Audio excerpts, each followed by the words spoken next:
Tenemos a dos traductores de oficio, Juan Cárdenas y Gustavo Chávez. Juan Cárdenas ha traducido a Faulkner, Noll, Lish y demás. Tao ha traducido a Stanley Crawford, Robinson Jeffers. ¿Qué más, Tao? Danny Jones, recientemente. Y Kaminsky, sí. Todo eso lo pueden encontrar en los stands de Red. Y no, eso, lo escuchamos.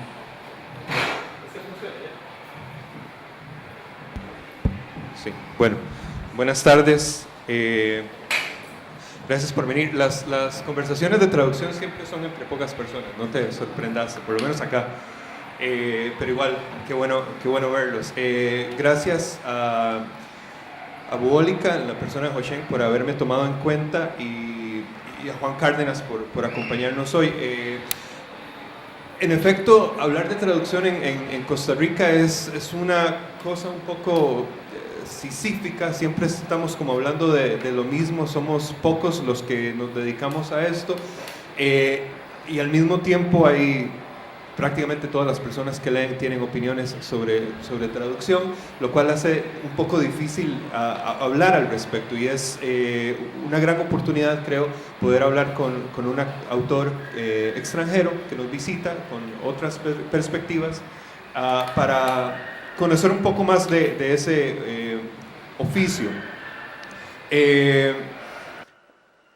Una de las cosas para mí más interesantes de la traducción es precisamente poder desnaturalizar el lenguaje. Tenemos libros en un lenguaje original que son de alguna forma una construcción rara, antinatural dentro de los libros, dentro del idioma, perdón, y la traducción de alguna forma se convierte también en una forma de seguir con esa extranjerización de los textos, ¿no? No solo es raro Faulkner en inglés y cualquier persona que sea hablante nativa les puede decir mil historias de que nunca pude terminar ni pasar de la página 15 con un libro de Faulkner. Es una violencia hacia el inglés y de alguna forma debe representar también una violencia hacia el español. Y creo que Juan Cárdenas es una de esas personas que lo ha tenido claro, esa idea de la traducción como una forma de inscribir la extranjerización. Estoy parafraseando cosas que te he escuchado, si me equivoco me puedes corregir luego, puedes elaborar. Pero justamente me gustaría empezar como por ahí. Los autores que mencionaba Hoshen, que ha traducido a Juan Cárdenas, Thomas Wolfe, Gordon Lynch, Machado de Asís, Ezra de Quirós, son muy diferentes entre sí, pero una cosa que tienen en común es que todos son grandes estilistas dentro de su lengua. Son la suma estilística y de personalidad de muchos años de evolución de las literaturas que representan y el reto de traducir esos autores desde un mismo traductor, pues no deja de ser significativo. El año pasado, además, quería comentarles, como para darle un poco de contexto a esta conversación, el año pasado se publicó este libro. Es la primera vez que la Odisea de Homero es traducido por una mujer, Emily Wilson. Desde la primera línea, uno pensaría, ya este es un libro que todos, sin haber leído, hasta lo conocemos, una especie de Quijote, es un clásico en el sentido de que no hay que haberlo leído para conocer de qué se trata, y sin embargo sigue teniendo tesoros interesantes como traducción, como un libro que nos pone a conversar de formas nuevas con ese clásico y con nuestra propia época. En la primera línea hay un problema muy grande que ha aquejado a muchos traductores de Homero por siglos, y es esa palabra politropos con la que describen precisamente a Ulises. La traducción literal es poli, es muchos, tropos, lugares, es de muchos lugares, una persona, es un hombre de ires y venires, de muchos devaneos, de muchas aventuras. ¿Cómo traducir eso? La forma en que Emily Wilson lo tradujo fue un hombre complicado. No está ni de lejos en el significado original y sin embargo, complicated man. Sí, A Complicated Man. Lo cual a mí me parece, además de una solución muy, muy moderna y original, también muy respetuosa de la tradición de todas las otras traducciones que ha habido. Este hombre de devaneos, de muchos ires y venires.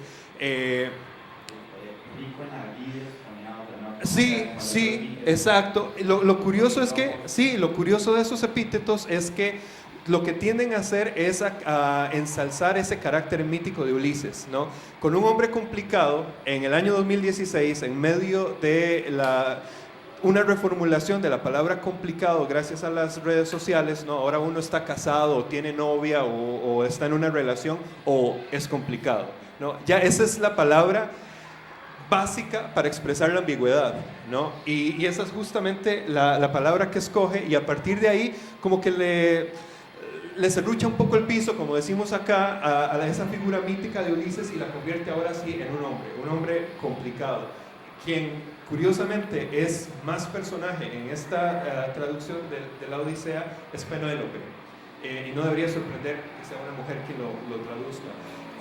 Esto para decir que los grandes días de los grandes hitos de la traducción no terminaron con San Jerónimo ni con Lutero, siguen sucediendo en medio de las conversaciones modernas que tenemos llenas de tecnología, y para mí es un placer poder discutir un poco justamente sobre estos temas con Juan Cárdenas, que tiene mucha experiencia con autores muy disímiles, muy difíciles también, y que además, de alguna forma, ese es el punto al que me gustaría llegar después, han formado el escritor que sos también. Entonces, me gustaría, para empezar, Juan, es un poco extraño el momento que uno pasa a ser lector a ser autor, pero también es un poco más extraño porque usualmente es posterior el momento que uno pasa a ser autor a traductor. Y me gustaría preguntarte cómo empezaste vos, porque usualmente es bastante accidental, tiene que ver con lecturas y eso, pero me gustaría ver tu experiencia. Gracias a vos, Gustavo, y a todos los que están aquí. Estoy muy contento de haber venido aquí a Costa Rica. Más para hablar de estos temas que son absolutamente nerd y que bueno, a mí me fascina todo lo que tiene que ver con la traducción, porque digamos, para mí yo casi que caí, casi que tropecé con la traducción.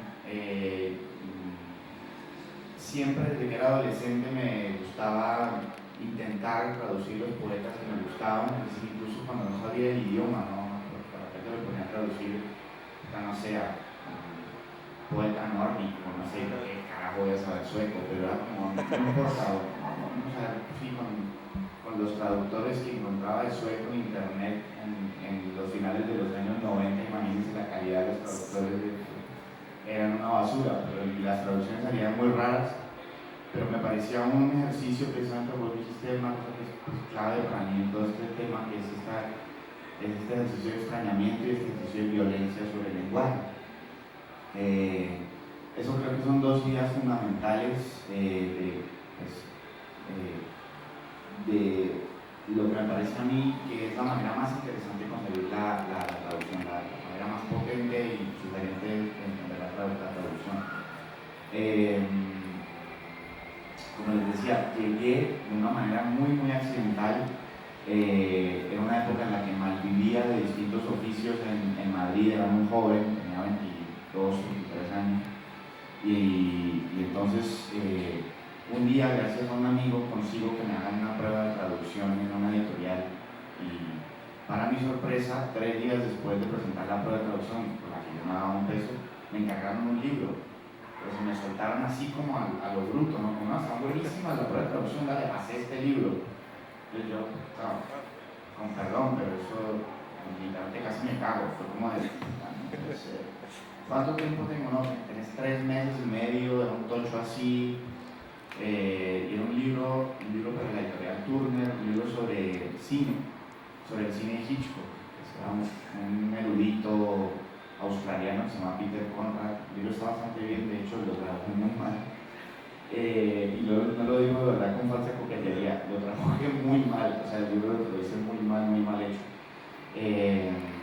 Desde luego no volví a traducir para Turner, pero sí para otras editoriales que se arriesgaron conmigo.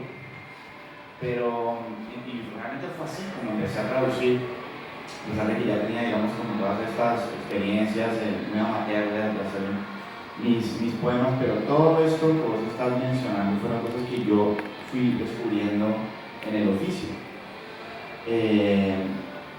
Esa sensación de que el idioma en el que estaba el texto, en cierto modo, y obviamente enfrentándonos todavía más con estos autores, son grandes autores, en cierto modo era como que si las palabras fueran como unas bolsas y algo estuviera intentando romperlas desde dentro, ¿no? Esa era la sensación que yo tenía sobre todo cuando empecé a traducir a grandes autores, Machado de Assis, por ejemplo, ¿no? Un portugués espectacular, o sea, tiene un portugués muy moderno, muy limpio, parece como que es una prosa espectacular, o sea, una cosa realmente impresionante del portugués de Machado de Assis. Pero era esa sensación al mismo tiempo, ¿no? Como de incomodidad interna del lenguaje, de que el lenguaje no está cómodo consigo mismo y necesita como...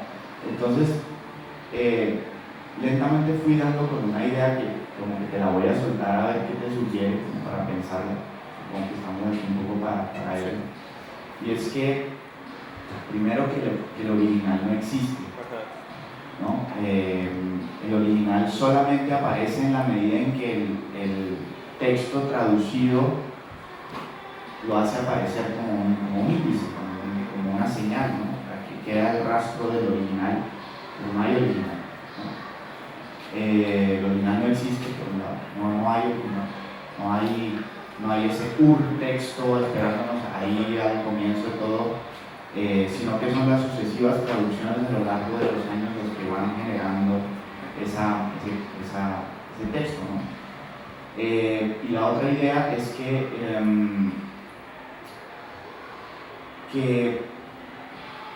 digamos, esa especie como de incomodidad interna del idioma hace que en cierto modo el texto mismo de entrada parezca traducido. El texto mismo ya es una traducción.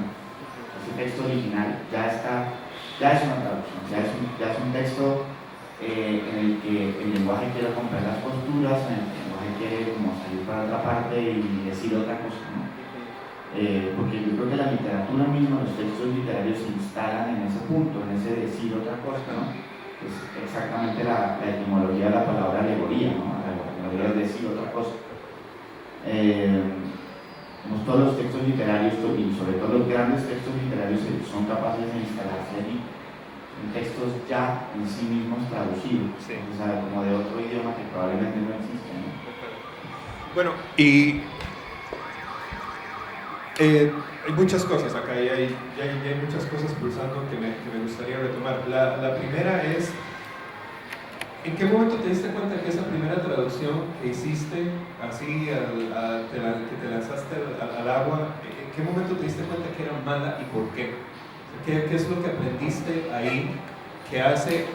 Hay un poco esta dificultad de hablar de traducción, que la gente usualmente piensa que es como tener un texto, vas al diccionario, esto significa esto, lo transpones al otro idioma y se acabó. Pero eso es justamente lo que da las peores traducciones, ¿no? ¿Y cómo fue esa segunda, tercera o cuarta experiencia ya cuando decís, esto ya no funciona así? Ya no tengo que hacer nada más una buena prosa en español basado en el diccionario, sino hay que agregar esto. ¿Qué es eso otro? ¿Cómo te das cuenta de que hay limitaciones en esa traducción? Pues mira, la manera en la que me enteré de que mi traducción era mala fue la peor de todas las posibles.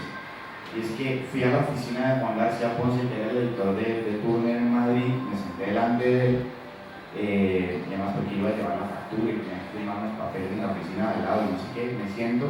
Mi mamá me saluda muy simpático, me dice, ¿qué tal? Me dice, a ver si te cargamos alguna otra cosa. Si espérate que voy a llamar a la chica que justamente me está corrigiendo tu traducción. Entonces llaman por teléfono y entonces empiezan a hablar de la traducción y veo cómo se le empieza a transformar la cara a Juan delante de mí como de el cuello y me dice, como no, es que me dicen que la traducción es una cagada. Y lo hiciste muy mal. Esa fue la manera que me enteré que mi traducción era mal.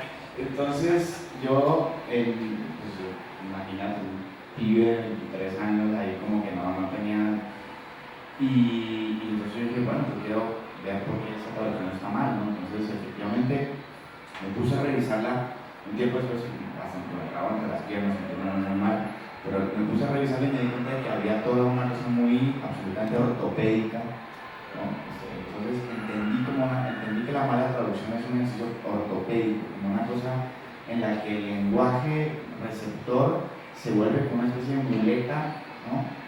Entonces es raro porque ahora que decía que hay como una incomodidad interna del lenguaje, al mismo tiempo una gran traducción es una traducción que al mismo tiempo da una impresión extremísima de naturalidad, ¿no? O sea, en una gran traducción uno siente que hay algo natural fluyendo allí, como un ritmo interno que está fluyendo, pero al mismo tiempo las palabras están como esos huevos a punto de eclosionar, ¿no?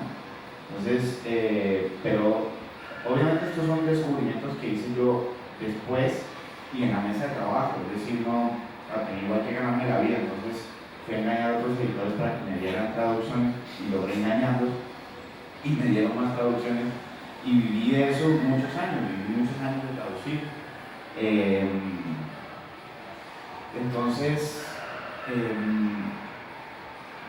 pues sí, como que ahí hay una gran diferencia porque no, estas ideas de la persona es que uno le caen como una especie de iluminación, sino que triste, penosamente uno tiene que aprenderlas mientras hace sus 10 o 7 páginas de día, ¿no? Porque los traductores además es una cosa muy rara, es como un oficio mal pago, es un oficio súper exigente, de repente vos te volvés erudito de un montón, pues te habrá pasado.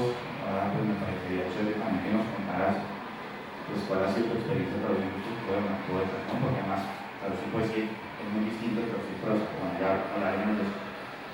Pero eso, como que ay, me fallé, no me acuerdo de cómo se llama. Estás hablando del como del mecanismo así de cómo traducir prosa, así como vamos a escribir en el día a día del traductor de porque páginas. Claro. Bueno, pero te tiro la pelota así ya no. Sí, no, bueno, genial. Lo otro es, yo estoy de acuerdísimo en esa, eso que lo pones de manera muy directa, el original no existe. Esto es algo que es una conversación difícil de tener. El original no existe, no ni siquiera cuando uno habla de traducción, sino cuando haces una lectura de un libro en el idioma original. A ver, a principios del siglo XVII, recién publicado, El Quijote era una burla sobre los libros que estaban de moda, algo así como que yo me ponga a hacer una parodia de libros tipo, o hasta Pablo Coelho, ¿no? Que es el bestseller, entonces escribo una parodia de ese libro y todo el mundo se ríe. Eso es principios del siglo XVII. 150 años después, ese es el gran libro de los grandes ideales contrarreformistas, este humanismo español que se opuso a esta reforma protestante y es otra Europa, y para la generación del 98, perdiendo todas sus últimas colonias en América, los españoles leen el Quijote como ese gran libro de la nostalgia de lo que una vez fue y ya no es. Entonces, en cuestión de menos de 300 años pasan de reírse a carcajadas del libro a llorar literalmente por nostalgia de eso. Y una buena traducción del Quijote, si fuera a cruzar las fronteras del idioma, pero incluso como lo recibimos nosotros, tendría que pasar por esas etapas de lectura. Esto, para retomar esa idea del original, pero también para preguntarte algo. Yo nunca he traducido autores que esos textos hayan sido traducidos antes, con excepción de algunos pocos poemas de los cuales me sirvo para algunas soluciones, pero me imagino que autores como Thomas Wolfe, Faulkner, ya habían estado traducidos, los textos que habías hecho. ¿Y cómo fue ese proceso de apoderarse, revisar esas traducciones y de alguna forma ponerlas al día? Si hubo un proceso consciente de eso, y en qué consistiría en tu caso. Pues, en el caso de Thomas Wolfe, bueno, primero tengo que decir que de Faulkner solo traduce una novelita muy cortita, no traduce, no sé, Sonido y la Furia o algo así, ¿no? Entonces, es chistoso porque siempre digo, no, es más traduce Faulkner, no, una cosita así. Pero Pero Thomas Wolfe, que es un autor que vengo trabajando ya hace unos años, aquí creo que sí que conozco internamente bastante mejor. Francamente no revisé nunca las traducciones anteriores. Miré una del Tiempo y del Río, que estamos pensando hacerlo con Periférica, que somos ustedes. Sí. Ahí está. Que con Periférica estábamos haciendo del Tiempo y del Río y bueno, todavía no lo hemos arrancado, pero ahí sí he estado como mirando, porque bueno, pues es una obra muy, muy descomunal. Y bueno, miro con cierta satisfacción que son traducciones bastante malas, son como unas traducciones como muy malas. Y nunca, esas son ortopédicas precisamente, y nunca sentí la necesidad de ir a mirar otras traducciones con esto. Pero hace unos años traduje para Sexto Piso, traduje El Corazón de las Tinieblas de Conrad, y eso sí que me pareció como un reto. Es probablemente una de las traducciones de las que más orgulloso me siento. Y ahí sí, digamos, me pareció necesario como, pucha, hay que mirar, sobre todo porque uno de mis maestros de la vida y maestro en el sentido muy literal, que es Sergio Pitola, había traducido El Corazón de las Tinieblas. Entonces yo dije, como a ver qué hizo el viejo, ¿no? Vamos a ver qué hizo. Y bueno, empecé a mirar muchas de las otras traducciones que existían del Corazón, y ahí sí que durante pasajes enteros hacía comparaciones entre todas, se iba viendo, como ese sí fue un ejercicio más intertextual, digamos. Entonces, no sé, porque seguramente a vos te ha pasado y eso sí que me gustaría como que lo contaras, ¿no? Porque cada texto te exige una cosa distintísima, ¿no? Y era lo que iba a decir ahorita que se me fue, y es que los traductores de repente nos volvemos unas máquinas de acumular información súper estúpida, que no le sirve a nadie, pero que no sé, de repente yo sé un montón de cosas de las formas de reproducción de los pulpos. Y es como de ¿por qué? Como si ustedes saben que los pulpos tienen, o sea, que el pene de los pulpos se desprende. ¿Ustedes no sabían? Bueno, pues miren, esas cosas se aprenden traduciendo, como de mirando un día una traducción y era como, pero no entiendo esta vaina, ¿por qué? Entonces, claro, finalmente tuve que ir y uno se queda de repente 1 hora y media de trabajo mirando videos de reproducción de pulpos y no sé qué, y es como fascinante, increíble, no sé qué. Pues efectivamente el macho muchas veces tiene que medio persuadir a la hembra, le introduce el pene y se desprende, o sea, se lo deja ahí puesto y se va, porque la hembra lo casca a veces, entonces el hombre tiene que dejar como el pene ahí metido. Entonces, sí, uno termina sabiendo estas cosas, ¿no? Como de tipo, no, las arañas no tienen orejas. ¿Ustedes sabían que las arañas no tienen orejas? Las arañas no tienen orejas, las arañas oyen con el pelo de las patas. Chapó, amigos. Esas cosas aprende uno siendo traductor, que una cantidad de información estúpida e inútil que no sabes para qué te va a servir, pero que está ahí, ¿no? Como... Sí, eso es.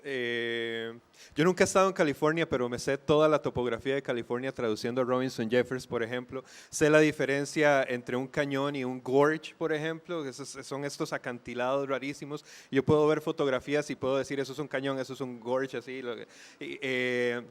A términos de navegación, traduciendo el Ungentín, porque además la narradora de ese libro es la esposa del hombre que es una pareja que vive 40 años en un barco que convierten básicamente en un vivero y nunca tocan tierra por 40 años. Y el tipo termina suicidándose, la mujer tiene que seguir navegando y continuando la bitácora de navegación sin saber ella absolutamente nada. Entonces es una persona que mete las pocas cosas que sabe de navegación con lo que se le ocurra,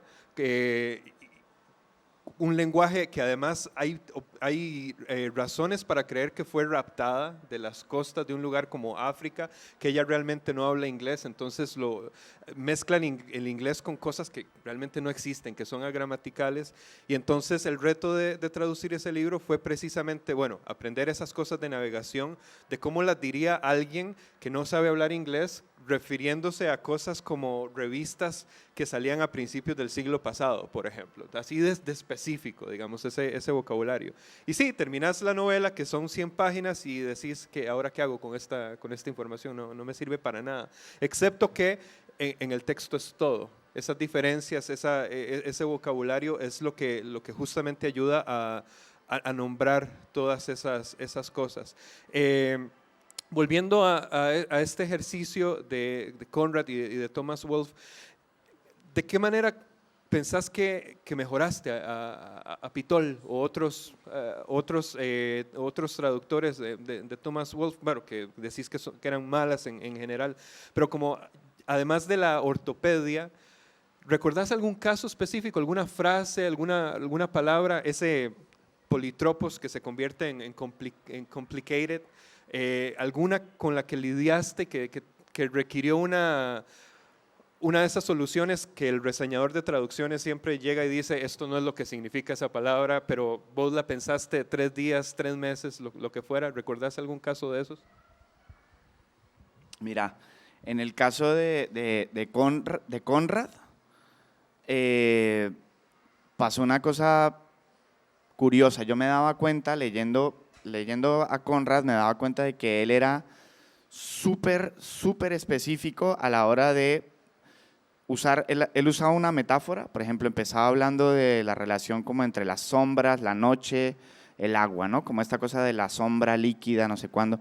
Entonces, él agarra y durante una buena cantidad de páginas, él le saca el jugo a esa metáfora de un modo súper sutil.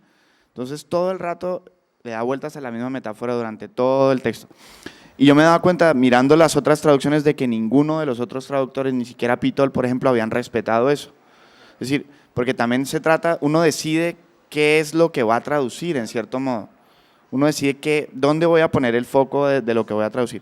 Entonces yo me daba cuenta que eso era fundamental en toda la poética de Conrad, porque no solamente lo había observado allí, sino en otros textos. El tipo es como un matemático, así es un geómetra de la metáfora, la saca, y una vez que saca a bailar una metáfora, la baila por toda la pista hasta que le saca todo. Entonces, los otros traductores eran un poco más descuidados con eso y mezclaban metáforas en la traducción. Entonces yo trataba de hacer lo mismo. Entonces eso a veces me obligaba medio a forzar un poco determinados significados pero bueno, era la apuesta, ¿no? Eso fue esa fue mi apuesta de traducción. Pero sobre todo con un texto tantas veces traducido, pero observé eso y dije, mira, nadie hace esto, nadie respeta esto que para Conrad claramente es muy importante. Entonces dije, voy a hacer eso, voy a tratar de que en español pase eso mismo, ¿no? Eso es como un ejemplo que te puedo contar así. Pero las soluciones específicas? No, ahorita no me acuerdo. ¿O eran como variaciones? Eran puras variaciones, y es que él es realmente muy sutil, porque él va realmente como, por ejemplo, hay un pasaje de la novela de Conrad, no sé si se acuerdan, donde él va como al edificio de la compañía colonial, que es un edificio como en Amberes, o una ciudad que nunca menciona el nombre, de hecho, y él entra a ese edificio y hay como unas funcionarias que parecen como unas parcas shakespearianas que están tejiendo. Es una de las partes más impresionantes del texto. Bueno, en toda esa parte, la descripción, el manejo de las metáforas es absolutamente matemático. Y es una parte que a la postre va a ser muy importante para el libro, porque es como la parte donde es la primera parte donde él llega y dice, esta empresa colonial huele muy mal, esto es como medio de terror, aquí va a pasar algo muy feo, y es la primera vez donde él tiene la impresión de que la cosa se va a poner fea, ¿no? Entonces, pero a mí me gustaría preguntarte a vos por esto, porque para mí es siempre para mí es un quebradero de cabeza, como vos has traducido también, pues poesía, ¿no? Entonces, como que contaras eso, porque eso es como una experiencia completamente diferente y me parece que más radical incluso que traducir prosa o ficción, ¿no? No sé. Eso es lo que yo también pensaba, hasta que tuve que traducir este libro, La bitácora del SS, el señor Augentin de Stanley Crawford, que como decía es una novelita de 100 páginas, pero que tiene estos problemas, que tiene una narradora que parece que aprendió inglés a la carrera y con un montón de fuentes. O sea, imagínense a alguien que es adoptado de un país donde no se habla inglés y aprende a hablar entre la Biblia King James, viendo Friends en televisión y leyendo The National Enquirer, que es como el diario extra de Estados Unidos. Entonces, el tipo de registros que tiene esta persona los va a usar cuando habla y son totalmente descabellados. O sea, uno normalmente respeta ciertos espacios, ciertos contextos donde puede utilizar diferentes registros, qué sé yo, voy a escribir un correo directo a Hoshen para disculparme que no puedo llegar, entonces estimado Hoshen, por este medio le comunico, bla, bla, bla. Yo no mezclo eso con la confidencialidad de amigos y compañeros de tragos que tengo con Hoshen. Yo no digo, por este medio te comunico que debido a un despiche que se me hizo en la casa con la doña, esos registros no van juntos. Bueno, el problema con esta narradora es que justamente ella hace eso todo el tiempo y por alguna razón parece que no se da cuenta de que está cambiando registros. El reto para Andrea Mikus y para mí fue justamente tratar de respetar eso, porque lo normal es la ortopedia, es normalizar esas cosas y poner la frase, por este medio le comunico que debido a una situación en mi casa, bla, bla, bla. Eso es perder todo el jugo de la prosa de ese libro. Desde ya yo había traducido a Ilya Kaminsky, había traducido a Robinson Jeffers y entré a ese libro, a esa novela, pensando justamente que prosa, en una semana, una novela de 100 páginas, en una semana lo iba a hacer. Duramos un año traduciéndolo y otro año editándolo con gente de afuera. Esa fue la dificultad. Tal vez, precisamente porque ese narrador es tan diferente a cualquier cosa que uno espera de un libro, mientras que al menos los poetas que he traducido son bastante idiosincrásicos, son bastante, traducís unos 5 o 10 poemas y ya tenés una idea de cómo suena Robinson Jeffers, ya tenés una idea de esas metáforas, ya tenés cierta idea de los tonos, de cuando un Daniel Jones mete el tono coloquial y pasa de ser entre un nostálgico, un romántico nostálgico a querer jugar de Charles Bukowski. Empezás a encontrarle estos ritmos, ¿no? Y eso, hasta cierto punto, creo, hace un poco más fácil la traducción de poesía, porque te metes con ese autor y de alguna forma empezás como a pensar de esa forma. Para mí realmente lo que ha sido muy difícil, este año publiqué esa traducción, Los valientes nunca escriben poesía, de Daniel Jones, con Ediciones Espiral, perdón por el comercial, pero estamos en un lugar aquí. Estuve 2 años trabajando con este autor. Estaba en medio de eso, llegué a él porque tiene una novela sobre la escena punk en Toronto, en Canadá, en los años 70. Yo estoy escribiendo un libro sobre una banda ficticia, entonces ando leyendo todo lo que me encuentre de música rock por el mundo. Y de alguna forma, esta voz de Daniel Jones se me mete en la sangre un poco, ¿no? Ahora estoy trabajando en la traducción de una poeta bielorrusa, Belgina Mort, que es completamente distinto. O sea, si para ponérselos de una forma así como para que me entiendan, estoy pasando de Daniel Jones, que es punk duro, a Belgina Mort, que es Vivaldi, ¿no? Entonces, un productor musical tendría problemas haciendo estos cambios. Sí, hay que cambiar todo el entramado del estudio para poder hacer eso. Y a mí me ha costado mucho, desde agosto que salió el libro de Daniel Jones, me ha costado mucho entrar con estos textos de Belgina porque son otra persona. Tengo que ser otra persona de alguna forma. esa es la dificultad, yo siento, como entrar en esa psique, pero una vez que ya entras, empezás a encontrar esos tics y empezás a la etapa que a mí más me gusta, que es dejar los borradores. Son como entre 3 y 5 borradores por poema que estoy tratando de negociar mi versión con la del original, y a partir de ahí empiezo a tomarme ya las libertades, ¿no? Sobre todo en poesía, que es algo que usualmente se presenta leyéndose en voz alta. El último punto es como cómo funciona este texto, no en términos de cuánto se parece al original, sino si yo voy a un recital de poesía y leo esto, ¿cómo podría ser recibido? O sea, ¿todavía suena esa ortopedia, todavía suena la muleta ahí golpeando el piso, o ya empieza a tener cierta naturalidad? Para eso toma tiempo usualmente, ¿no? Y es como soltar el ego propio y negociar entre este español y este original.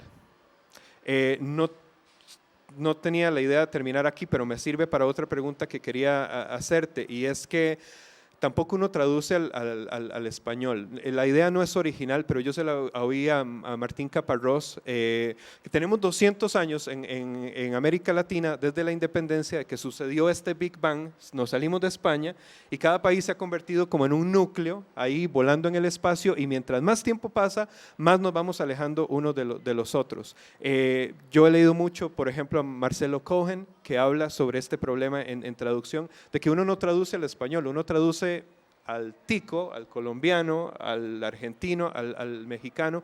Y quería preguntarte, yo traduzco desde Costa Rica, he publicado en España y en México, sé lo difícil que es negociar eso. Por ejemplo, para mí, poner a un poeta que yo traduzco, un poeta mío, para ponerlo así en términos posesivos, hablar en tú en lugar de vos, es difícil. A vos te ha tocado hacerlo en España.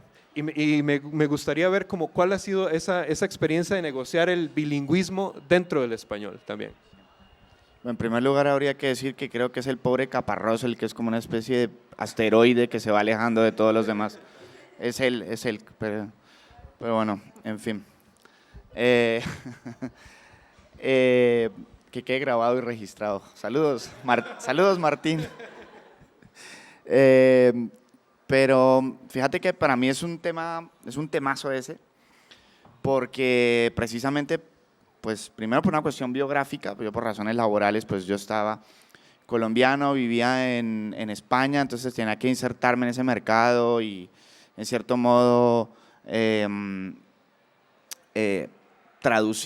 tomar decisiones respecto a qué español iba a usar o qué iba a pasar allí.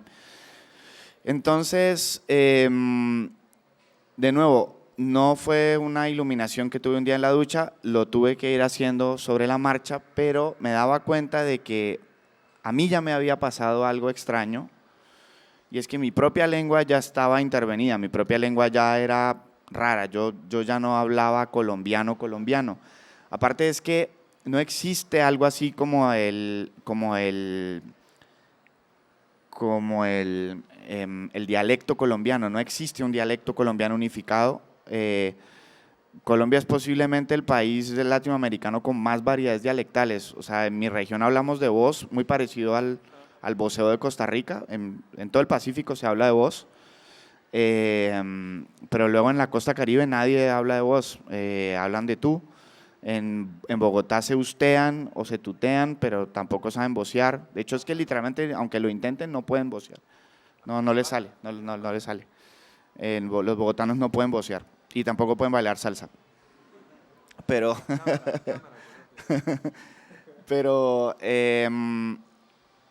como que ya, incluso por la propia ruptura interna del español de Colombia, que es un español completamente roto, afectado por los distintos dialectos que cohabitan allí en esa lengua.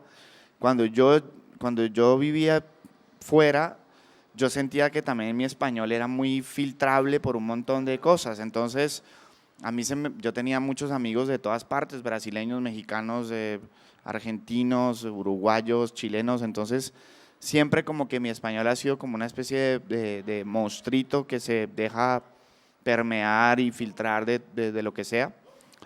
Entonces yo decidí conscientemente, eso sí, en un momento, empezar a traducir o a inventarme un español que no existía, que en cierto modo era mi propio español, es decir, que era un español donde perfectamente había giros dialectales o recursos léxicos que venían de otra parte, pero que me servían a mí para ponerlo.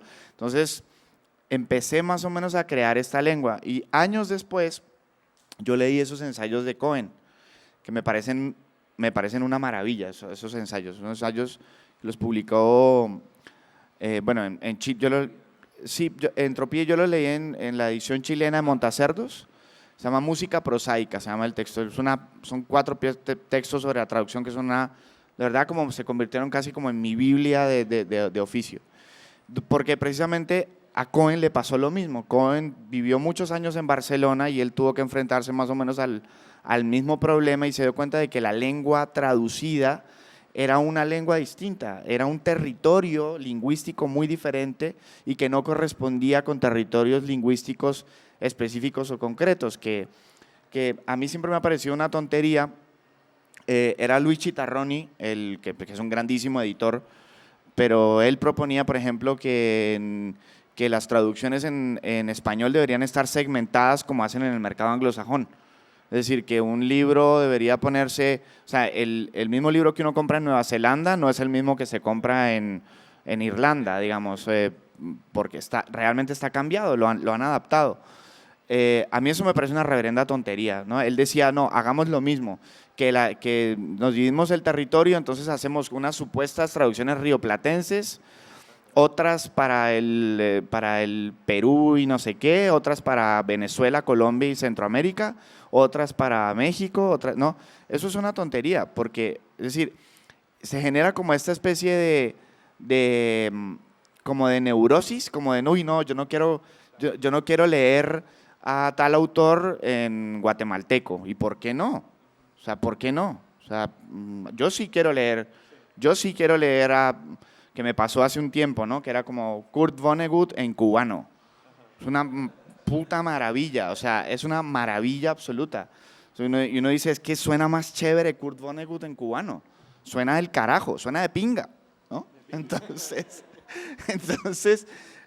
yo sí quiero esas experiencias de eso, como de repente, no, mira, es un traductor tico y me parece del carajo.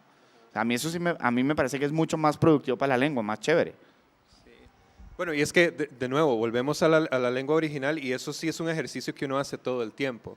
O sea, uno, qué sé yo, lee autores mexicanos, lee autores españoles y esos regionalismos nunca te hacen ruido. Aprendes qué significa, que no sé, que gilipollas es como decir aquí cabrón o no sé, alguna cosa, y uno se adapta. Yo estoy de acuerdo, eso sería un poco como hacernos más provincianos de lo que ya somos, ¿no? Creo que es un asunto más como de la inserción de lo que uno puede hacer. Como estás traduciendo en España, vas a publicar un libro ahí, la palabra que realmente es expresiva para decir esta frase de Conrad es una cosa que la entiende la gente de Cali, pero es la que debería ir. O una palabra que aprendiste en Costa Rica o que aprendiste en Ecuador o lo que sea, ¿no? Y que no se acepta de pronto. Me acuerdo cosas ridículas con Kaminsky en España, como debates infinitos sobre el género de la palabra sartén. ¿Es el sartén o la sartén? ¿No? Una cosa que realmente no aportaba a la sonoridad, no aportaba al sentido, pero era una cosa que había que naturalizarlo. Yo escribí el sartén porque es lo que digo acá, allá era la sartén. O sea, no iba a perder mucho tiempo en eso, pero simplemente creo que hay posibilidades de expandir un poco más ese vocabulario que al final de cuentas son notas, son acordes musicales que van expandiendo un poco la música del idioma, ¿no? Para terminar con lo mío, para después ver si ustedes tienen preguntas, más tarde, creo que es a las 6, ¿verdad? Que van a hablar con Chávez a las 7, sobre tu novelística, y me gustaría como hacer el puente con eso para preguntarte, ahora sí, ¿qué aprendiste como traductor que te sirve como autor? Hablando de todas estas voces de este español raro que tenés. A mí me pasó lo mismo estudiando en Estados Unidos. Sé que en los estratos ibas a grabar a gente en Colombia y transcribías eso. Entonces es un apoderamiento de una lengua. Estás en tu país, pero estás de alguna forma registrando una lengua que ya no es tanto tuya, ¿no? Y esa transcripción es una forma también de traducción. Y me gustaría ver qué cosas has aprendido ahí, que has aplicado a tu propia escritura, Juan. Pues no exageraría si respondiera con una palabra, ¿no? Como todo, ¿no? Como que aprendí traduciendo para hacer mis novelas, todo. No es una exageración, o sea, porque aquí obviamente si se fijan no hemos estado hablando de otra cosa que de el problema del lenguaje mismo, es decir, y esa es la pregunta no de cualquier traductor, de cualquier escritor, ¿qué hace el lenguaje? ¿Qué le hace al mundo? ¿Cómo lo transforma o cómo no lo transforma? Y esas son las preguntas finalmente que terminan convirtiéndose en preguntas narrativas, ¿no? Entonces, de verdad, no es una exageración, o sea, es la gran cocina donde yo aprendí a hacer mis novelas. Yo mis novelas no las habría podido hacer ninguna si no me hubiera dedicado tantos años a traducir.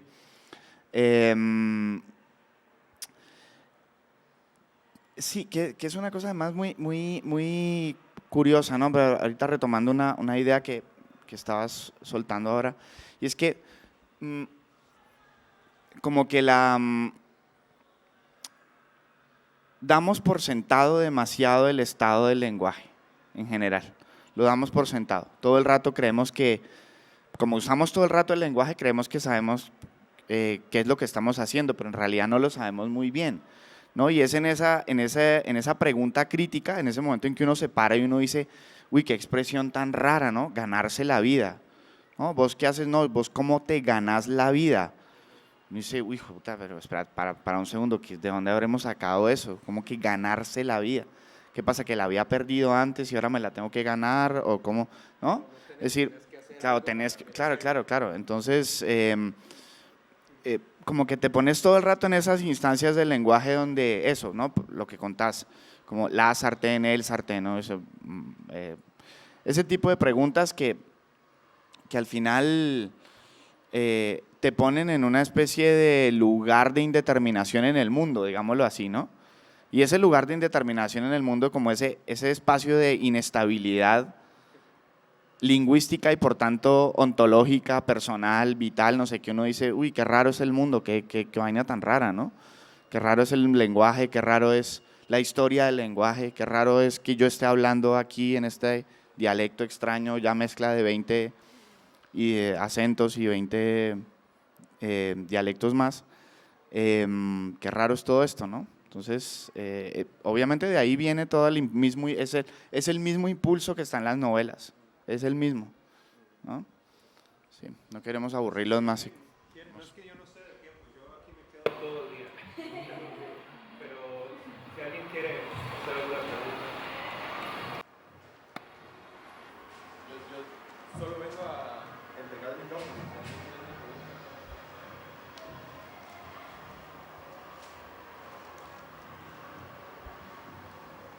Yo no sé nada de traducir, pero sí me llama mucho la atención porque yo estoy empezando como hoy, novelista, etcétera, entonces de narrativa. Entonces me parece curioso que yo haya leído una vez en un libro que aún dentro del mismo lenguaje, una novela es un lenguaje extranjero. O sea, porque rompe con esas barreras, rompe con los estigmas que se utilizan en el lenguaje formal, entonces termina siendo como un lenguaje extranjero. Entonces también está el tema filosófico de la inconmensurabilidad del lenguaje, que es que hasta en las teorías científicas, o sea, un solo concepto dentro de una teoría científica cambia la relación conceptual que hay dentro de esa teoría científica, porque los conceptos se desarrollan a partir de los demás conceptos, por así decirlo. Entonces, a la hora de traducir un libro del inglés al español, pareciera ser que es un mundo completamente diferente, por más que por eso me parece curiosa la palabra traducir, y se habla mucho de traducir. Entonces, como para hacer un poco la idea del oficio, de lo que es ser un traductor, a mí se me ocurrió como esta pequeña conceptualización, que es que los traductores, y por eso la pregunto para ver si estoy un poco acertado, para ver si por ahí va la cosa, el hecho de que el traductor es casi que un narrador de la misma historia, pero no es un traductor de cierta manera, o sea, es como un narrador que cuenta la misma historia, pero desde otro punto, desde otro punto de vista, intentando ser fiel al punto de vista del original, porque como acabamos de decir, no hay original. Entonces, por ahí va mi pregunta, que si terminamos, el traductor termina siendo un narrador de la misma historia, pero raro, no un traductor, porque como dijo Gustavo Chávez, las traducciones que son más, que intentan hacer así, como esta palabra es esto, en el diccionario, y esta es esto, que la pongo acá, termina siendo la más infiel. Entonces, parece ser que el oficio de traducir es casi el oficio de narrar. Entonces, por ahí va la cosa. Sí, fíjate que, no, yo creo que tenés toda la razón, o sea, no hay como una... Vos ahora mismo mientras hablabas, usabas dos palabras todo el rato, ¿no? Que era como traducir, ligada a esta idea de traicionar, ¿no? Y esta idea de la fidelidad, ¿no? Y es gracioso porque hay, aparte, digamos, de una larga tradición, ¿no? Aparte de una larga tradición filosófica, hay una larga tradición teológica, hay una larga tradición religiosa en nuestra idea de la traducción. O sea, nuestra idea de la traducción proviene, en cierto modo, de unas discusiones que tuvieron lugar en la Edad Media, cuando se estaban traduciendo y comentando los textos sagrados. Es decir, había unas disputas, pero realmente encarnizadas, sobre cómo se iba a formalizar ese texto, ¿no? Los textos sagrados, qué evangelios sí entraban, cuáles no. Eran como unos DJs ahí viendo a ver qué canciones iban y cuáles no. No, apostasía, mal, no, eso no va, fuera. Entonces, pero bueno, con la diferencia que se mataban unos a otros, se ahorcaban, se ponían ahí, se echaban fuego, etc. Entonces, en nuestra idea contemporánea de traducción, como vos en tu propio discurso lo estabas reproduciendo cuando hablabas de fidelidad, de la fe y de la lealtad a un verbo, ¿no? Está toda la huella antiquísima de esas disputas teológicas. Y a propósito de esto, yo tengo una anécdota muy graciosa. Hace un año justamente me invitaron a dar unas charlas en Pereira, una ciudad intermedia en Colombia, en la zona cafetera.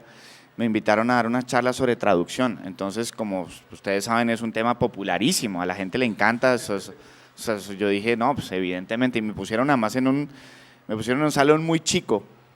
Entonces, cuando yo llegué al salón, viene uno de los organizadores así, súper apenado, bueno, como, no, perdón, es que se nos olvidó que a la misma hora hablaba Alberto Salcedo en el auditorio principal. Entonces todo el mundo se fue a ver a Alberto Salcedo y yo dije, pues yo también me habré ido a ver a Alberto Salcedo, que es un chévere, ¿no? Entonces,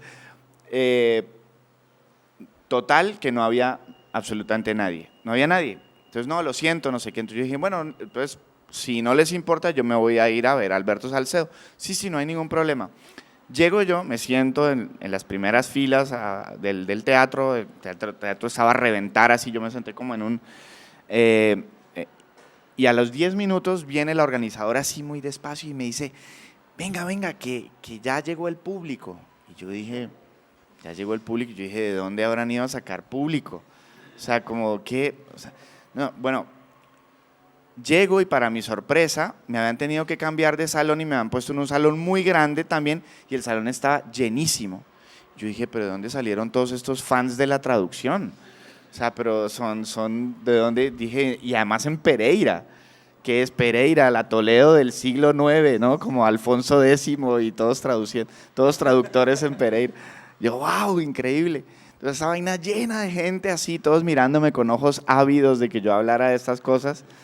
Y entonces hablo, me echo una parrafada, me puse a hablar allí, me había preparado una vaina y la eché, eché esa como 45 minutos yo hablando paja sobre traducción y se abre el turno de preguntas y entonces dice, sí, y se levanta una señora. Entonces la señora agarra el micrófono y me dice, mire señor, estamos muy, muy agradecidos con su intervención, fue maravillosa. Aprendimos mucho. Nosotros todos los que estamos aquí somos de un grupo de oración. Somos de un grupo de oración de una iglesia, de la iglesia de los últimos días de Jesucristo colgado patas arriba, de no sé qué, y entonces venimos porque estamos todos muy interesados en la traducción de las Sagradas Escrituras, de la Biblia. Entonces, usted lo que nos ha contado hoy nos ha parecido una cosa increíble, y entonces queríamos que nos diera algunos consejos porque nos estamos reuniendo y entonces queremos aprender sánscrito, griego y yo absolutamente así como, primero obviamente entendí todo porque estaba toda esa gente allí. Y segundo, yo decía, no, o sea, ¿en serio? No, sí, es que vamos a traducir la Biblia porque las traducciones de la Biblia que hay no nos convencen. Me parece que esas traducciones son malas, ¿no? Entonces, claro, por ahí me les metí y empecé a hablar de estas cuestiones, ¿no? Que si te fijas, es decir, no es nada casual. En el fondo, la traducción es un problema religioso, de un modo muy extraño, pero lo es, ¿no? Bueno,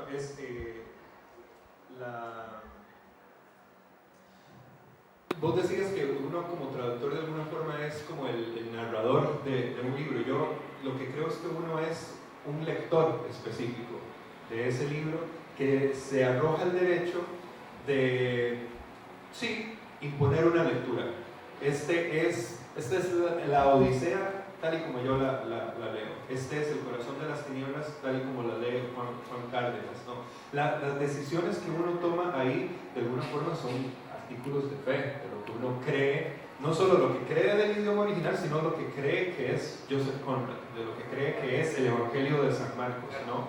Y entonces sí, o sea, evidentemente es un problema que la traducción necesariamente provenga de una agenda personal más o menos consciente que uno tiene, pero uno es un lector en un momento específico, en un contexto específico, y claro que deja una impronta sobre eso. Por eso la traducción es un trabajo que hay que continuar haciendo, ¿no? Hay que seguir traduciendo la Biblia, sí, igual que la Odisea y tantas otras cosas, porque con el tiempo cambian esas cosas. Ejemplo clásico en la Biblia, esta profecía en Isaías que dice que un niño nacerá de una mujer joven. La palabra en hebreo es alma, significa una mujer joven, punto. Y ahí tiene un artículo además definido que está hablando de esta mujer joven que está aquí enfrente, como si fuera esta muchacha, ¿no? Al traducir eso en los evangelios que están escritos en griego, lo que pusieron fue partenos, que es una palabra griega que significa virgen. No es lo mismo una mujer joven que una mujer virgen. La Iglesia Católica adopta esta traducción de Jerónimo y toma este artículo de fe de la virginidad de María hasta que llega Lutero a revisar justamente ese problema siglos después. Resultado, ustedes no ven imágenes de la Virgen en ninguna iglesia protestante, por ejemplo, ¿no? Pequeñas cosas así que son el mundo de diferencia. Eso es una reforma entera dentro del cristianismo, una decisión. Puro problema de traducción ahí, ¿no? Sí, Lutero, que era un misógino y odiaba a las mujeres, entonces no quería ver ninguna virgen en la... ¿Es verdad?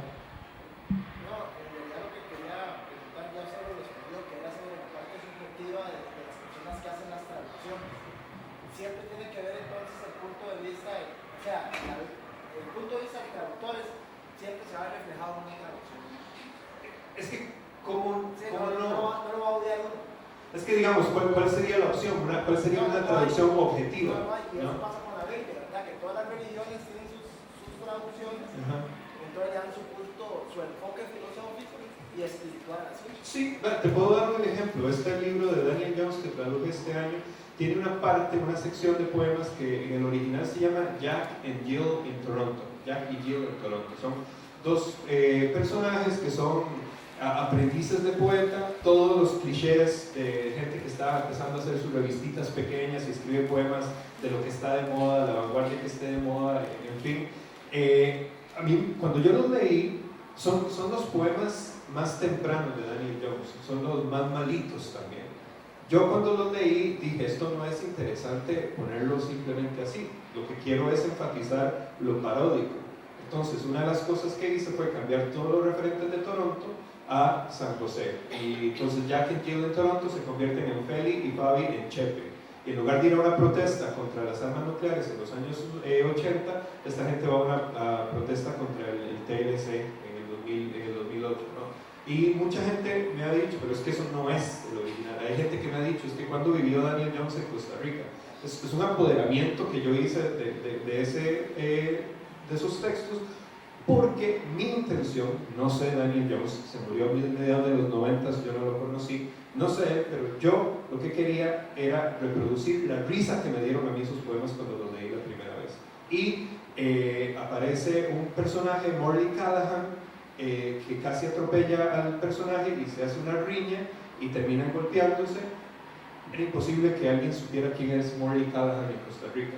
Es un novelista canadiense muy conocido que tuvo mucho éxito, ganó mucho dinero, pero nadie lo conoce fuera de Canadá. Yo traduje a Morley Callahan como Alberto Cañas, uno de esos escritores ilustres de acá, no sé, un Álvaro Mutis de Costa Rica, digamos. Porque es ese gesto de un tipo joven que golpea físicamente a una de las figuras ilustres de la literatura nacional, ¿no? Morley Callahan, nadie iba a entender, yo no lo entendí la primera vez hasta que me puse a buscar esas cosas, que es una parodia, que de todo el asunto es dar risa, no sé, habría que preguntarle a Daniel Jones cuando lleguemos al cielo, no sé, si nos llevan a la gente de esta religión que va a traducir a la Biblia, pero yo sí impuse mi lectura de risa. Y si alguien más quiere traducir a Daniel Jones y traducirlo como algo más bien nostálgico y triste, perfectamente, eso es otra perfecta posibilidad que cabe ahí, pero es inevitable que estas decisiones se tomen ahí.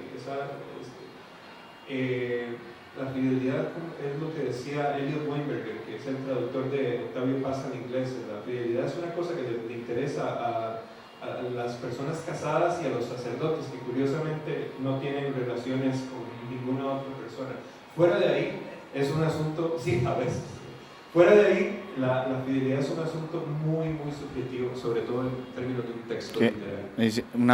Un amigo, colega traductor me decía que los traductores buenos son como los árbitros de fútbol, que cuando lo hicieron bien es que no se nota.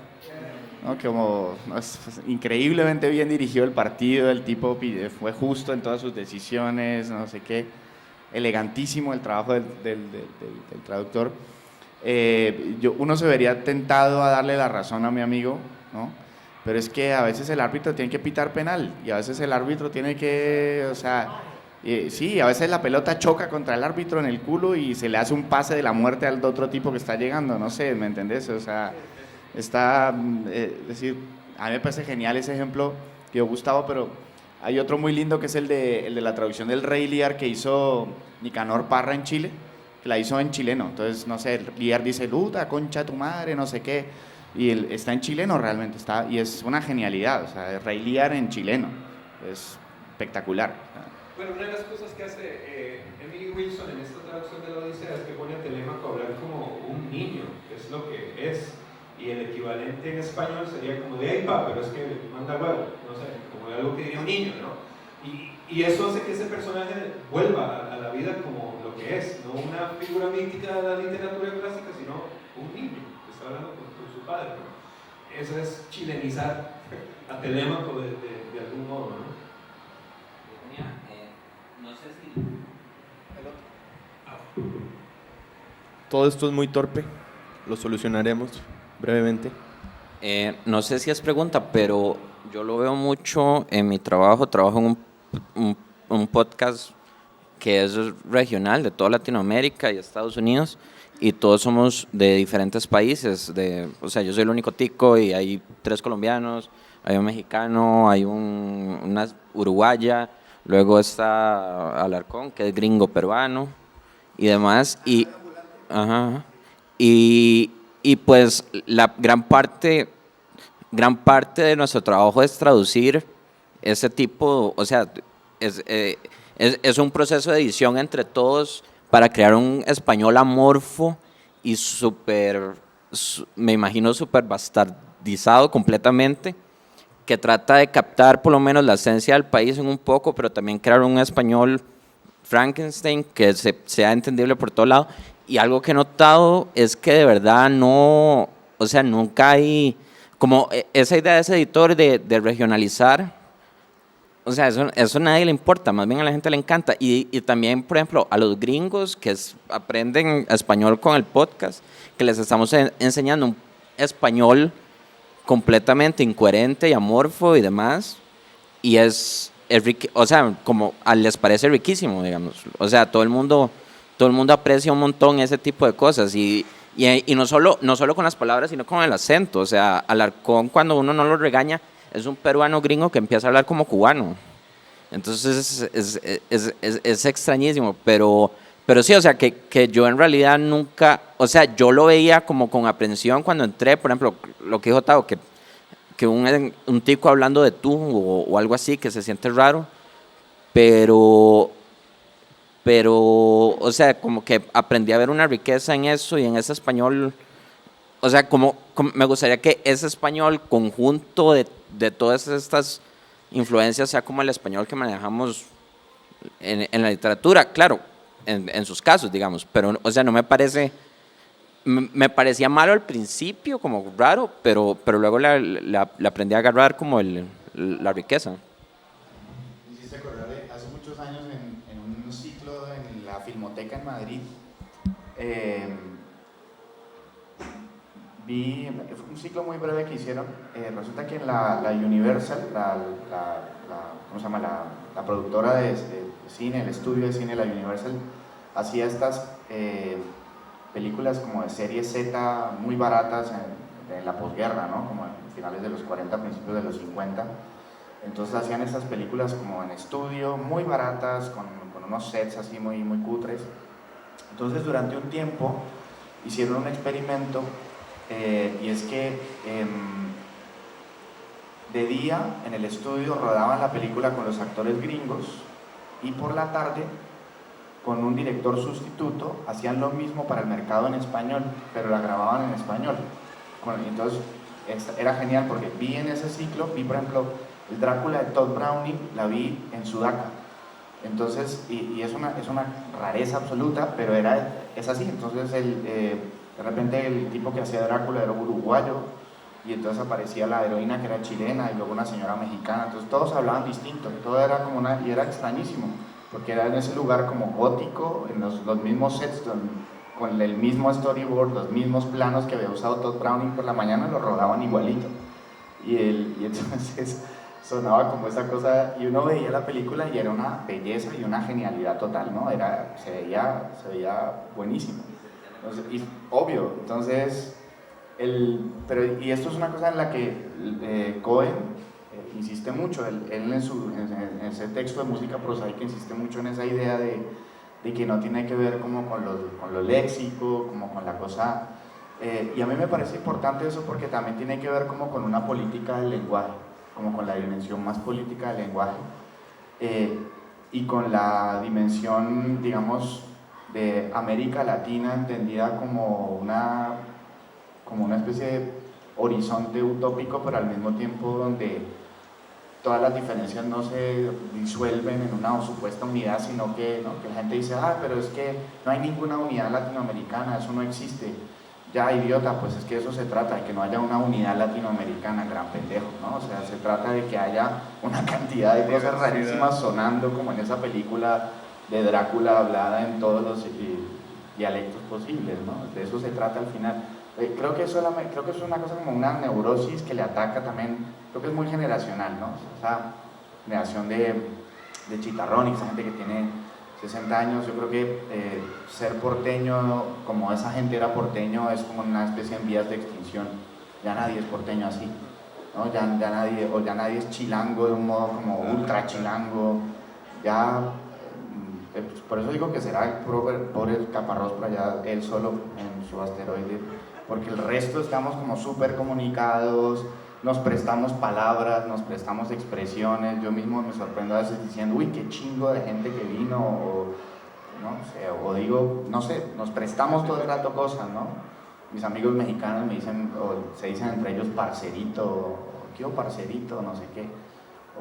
Es decir, jugamos todo el rato a estos préstamos y eso es lo deseable al final, ¿no? Ya nadie es tan de su casa como esa otra